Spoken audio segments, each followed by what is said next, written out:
Greetings, ladies and gentlemen, and welcome to this latest edition of RE091, where I take old stories I've read before and update them to modern audio standards. This particular story is called Cold Rage. By all accounts, Nelvin should be the angry one. The slave trading station had captured one of his colony ships, but he was more worried about Bill. He had never seen the human so angry before.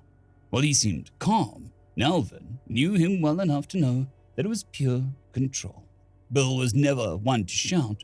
He normally spoke softly, though his voice was gravelly, almost like his vocal cords had been shredded in whatever incident had taken his natural eye, arm, and leg. Nelvin wasn't sure what had happened. They'd found an escape pod floating in space holding Bill. Normally, they claimed Bill approached them in a fighter when telling the story, but the truth was they pulled him aboard thinking it salvage. Only much later, they learned this Bill was related to the John that had almost wiped his people out. Well, he had initially been torn by this decision.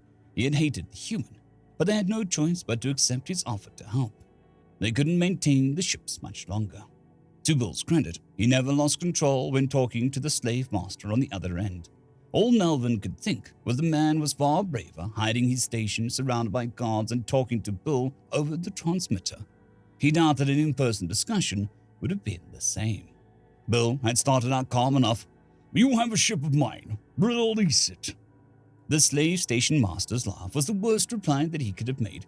"Bring me a colony ship to replace it, and I might consider it. I am not scared of some silly monster stories. This whole station is prepped to blow you from the sky.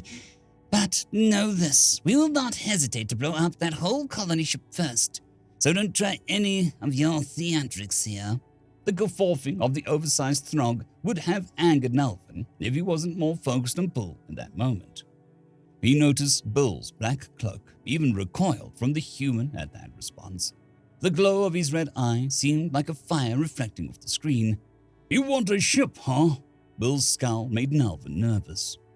The cloak seemed to unfurl behind him, then Bill looked up. "I'll bring you a colony ship." Bill cut the communications abruptly. Nelvin watched the cybernetic gently raise and close. It was calming exercise he rarely saw Bill do. "Bill, we can't doom others to the fate of our being slaves," Nelvin began to object. "Nelvin, I know the ship we need. Just have to find it," Bill snarled. The description he gave was of a derelict, not a ship. Nelvin could almost feel the anger coming from Bill, but it wasn't like heat. It was like clawed fingers of ice. Bill gave him an area of space to search through. In the mood Bill was in, he wasn't going to question it. Nelvin had been surprised when Bill agreed. He didn't like slavers. Everything about Bill at the moment screamed danger in what was left of Nelvin's instincts. He excused himself to start searching. In truth, Nelvin was relieved to be away from the angry human. He didn't know why they were looking for the ship, only that it wouldn't be good.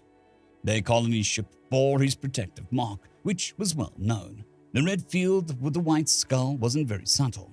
It was odd how viciously protective the human was of them. The Centaurians weren't human. It had been the humans that had evicted them into the dark void of space. Bill didn't seem to care. He took care of them. There was no doubting the distance that he would go to protect those he promised to. Bill's reputation in this part of space meant few dared to anger that man. Nelvin thought as he searched. The slaver must be new. The humans might not be a major power in the galaxy yet, but he had seen firsthand how dangerous and tenacious they could be. Nelvin shook his head as he realized he actually pitied the foolish slaver. Everything about the slaver should have driven him to hate him. The only thing is Nelvin had seen what Bill would do when he wasn't angry, he thought. He had watched Bill's merciless interrogation of pirates that had raided them, hardened criminals that always swore that he would get nothing out of them. In the end, they always talk, and normally more words came out of them. In the end, those that survived were doomed to be helplessly trapped inside a Centaurian-controlled suit. They had debated it endlessly when Bill first started to use this technique. It was horrific. They all had to mute the internal speakers of their suits. It seemed excessive, but in combat they had seen its effectiveness. It was one thing to shoot a suit and see no effect.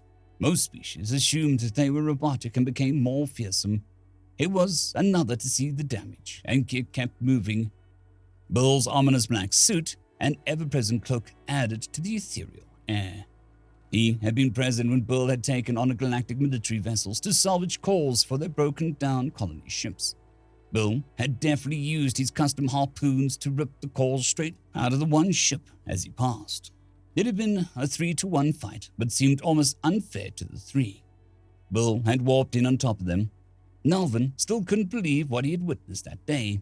He was glad that most of his race knew nothing of where those cores came from. Nelvin snapped out of his memories as he found it, the ship. Bill had asked him to find an ancient human colony ship that had an eerie appearance to it. It was one of their slow boats from before FTL was discovered. He was surprised to find numerous sightings of it passing slowly through near where Bill had said to look. The images of it made it look dead, though. What was more surprising was all the warnings to stay away from it and avoid it at all costs. Reading them, it was clear several alien races had lost crews boarding the ship. Nelvin had a sudden feeling he knew what Bill was about to do. Well, "We found it. I've locked it into the nav computer. This ship is covered with warnings to avoid. Is this safe?" This got a laugh. "I just need to talk to them, and, no." Nelvin felt the engines ramp as they jumped. He returned to the bridge. He found Bill fully suited. He even had his captain's rank on. He barely looked up as Nelvin came on deck. "Nelvin, I'm going to go talk to the captain. No one comes with me, just me. The ship is dangerous." Bill warned him. One look at the ship, and he could see that it was definitely wrong. The hull had multiple breaches and lights were flickering. "What do you want me to do?" Nelvin asked, confused and concerned. "Watch, if you like. No matter what happens or what you see, though, none follow me." Bill's expression allowed for no disagreement.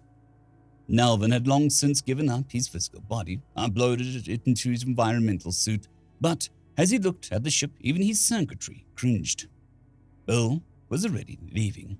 Nelvin watched through the monitor as he went down to the shuttle and took it towards the derelict ship. As Bill's shuttle approached, the name The Verge could be seen on the hull. The flickering lights almost looked excited. He had an ominous feeling from the ship. Nelvin suddenly felt that this was a very bad place to be. Bill's entrance to the ship granted Nelvin to a sight that even from the camera gave him chills. Dozens of alien corpses laid around near the entrance. Strange glimpses of movement could be seen as the lights flickered. At one point, a young human appeared in front of him holding a doll. Bill seemed to take it in stride, not even slowing as he told the child, "Get out of the damn way. I need to speak with your captain." He had felt shocked to see the child disappear into almost a mist. Nelvin had thought Bill was dangerous, but had never thought of him as anything but Bill. Watching this, the name The Void, as it was whispered in taverns around space, seemed more appropriate. Nelvin watched the terrifying scene as Bill walked to the bridge. Bodies were all along the way. The effect was enhanced by the flickering of the lights. Bill's stride was measured and consistent, though. He didn't appear to care. Once he reached the bridge, it was empty. Nelvin watched fascinated as Bill yelled, "I am Captain Bill Martin of the Pequod. I am here to speak to Captain of the Verge." And all the human materialized in front of Bill. His face seemed composed, but also hollow, the eyes lacking focus and life. "Not many would walk my halls so boldly, Captain Martin," the voice echoed over the video feed. "Why do you demand my attention? Why should I not treat you as all others who enter our hell?" The captain's voice dripped with malice. He was slowly moving around Bill. Bill's response was, by comparison, cold. "I am here to make a deal with you, Captain." This caused the other captain to stop his slow movement and stare at Bill. After a couple minutes, "What would the living have they could possibly offer the dead?"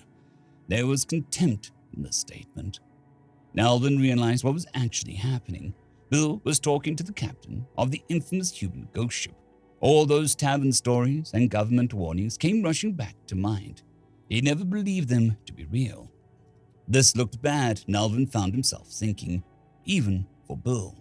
"How long have you searched for a home, Captain? Been at least a few hundred years, hasn't it?" Tired of looking by now, I bet, and this ship can't land on a planet. Others began to materialize behind the captain, more than could possibly fit in such a space. I am listening, the captain rasped. The voice contained an unbound hunger. Slavers took something of mine. They demand a colony ship in order to return it. I want my ship and the slaves. The station, the slavers, and even their leader are yours, Bill stated flatly. The ghosts all stared at him for a minute. The captain sneered. And what makes you think that we care about slavers? We are dead. Again, what makes you think that we won't just kill you and add you to the crew? Nalvin pulled back in shock as Bill's real hand shot out and caught the ghost captain by the throat, pulling it close. You only exist because of your pain, hatred, and will. Do you think yours is greater than mine? You believe that you can't be touched because you are used to those weak to do so. These slavers are just like those who damned you to this existence. They trade lives of others for profit. Now they keep living beings in cages to face similar fates to your own. You should be begging me to tell you where they are. You lack the courage to bring justice to those who deserve it. Are your hate and pain that weak? Bill finished the last two sentences in a loud voice, but not quite a yell. There was an almost bestial growl in his voice. Shock played across the captain's face as the other ghosts in attendance jerked back. Nalvin could see Bill's glove was covered in frost, but the ghostly captain was the one who looked uncomfortable. All you want are your people and the slaves? The captain finally asked. You have my word. You can have the slavers so long as you promise me they'll fully appreciate the evil of their actions. I'll even mark it as a slaver-safe zone on the map, so long as you promise to give me the slaves. Bill's words were still calm and cold. Nalvin knew that he was watching an unholy deal. His existence was essentially that of a ghost in a machine, his consciousness uploaded. These ghosts needed no such constructs to contain them. Their anger and hatred was so strong they lingered, something no other species did. He felt a chill at the thought of the power of the human will. You have a deal, Captain Martin. Lead us there, and we'll do the exchange. Once we have the station, we'll send the slaves to your ship, and they will go free. When we get the slavers, we shall send the slaves to you. The captain of the Verge finally said. There was even a note of respect Nalvin thought he picked up on. Bill let the captain of the Verge loose. As he turned to leave, he heard the captain say, I see they call you the Void with good reason. How did you leave it? I don't remember, Captain. Not even sure I truly did, as some of it came with me. My business is unfinished, much like your own. The cloak on his back seemed to move at the mention. Nalvin knew the importance of what he had witnessed was lost on him. Bill's return to the ship was uneventful. Even the lights had ceased to flicker. As he returned to the bridge, he looked to Nalvin. With a smile that made Nalvin cringe, Bill said, Let's go make a trade. End of story. I'd quickly like to thank the T5 peeps. Cold War Boomerwaffen, Severin Cerberus, Bushmaster 177, Henry the Red, Caspar Arnholtz, Cold War Boomerwaffen, Elijah Silvercross, Dragzoon WRE, and Severin Cerberus. Thank you very much.